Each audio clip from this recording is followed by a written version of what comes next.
성심병원이 간호사들을 상대로 휘두른 갑의 횡포가 논란이 되고 있습니다.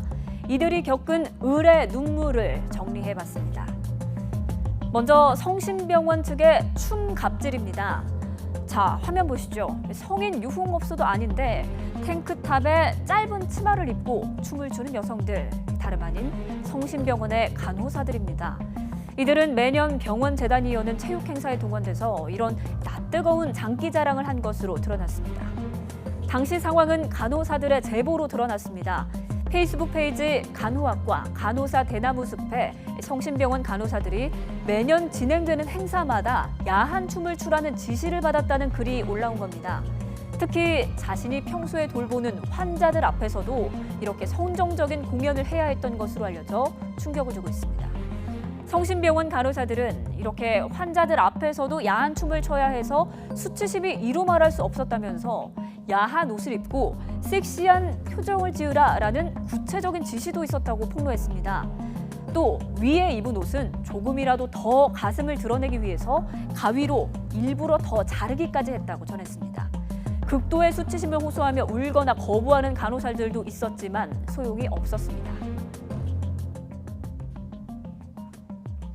항의를 하고는 싶고 다들 하기는 싫었지만 거부하기는 어려웠을 거라고 생각합니다. 특히 이제 저연차의 직원들은 고연차 직원들이 얘네들이 해야 되지 않냐라고 얘기하면 거부하기가 굉장히 어렵습니다. 왜냐하면 이제 상급자한테 찍히는 가져오니까 막 하지 못하겠습니다라고 얘기를 하기는 상당히 어려운 상황이죠. 임신 갑질도 문제로 지적되고 있습니다.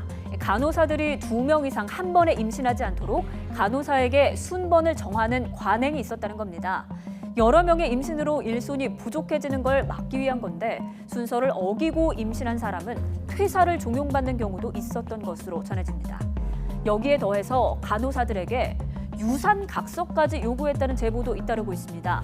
원래 임신을 하게 되면 유산의 위험 때문에 본인의 동의 없이 야간 근무를 할 수가 없는데요. 야간 근무는 본인이 원해서 하는 것이다. 만약에 유산이 되더라도 간호부에게 책임을 묻지 않겠다. 이런 각서를 쓰도록 강요를 당했다는 겁니다. 마지막으로 수당 갑질이 있습니다. 장기 자랑을 준비하는 동안 정시 퇴근을 할 수가 없었는데 이에 따른 수당은 전혀 없었습니다. 업무 시간이 아닌 매주 화요일 새벽에 화상회의를 하면서도 역시 수당을 지급하지 않았습니다. 이런 갑의 횡포 논란에 대해서 성심병원 측은 재발 방지 대책을 강구하겠다고 밝혔습니다.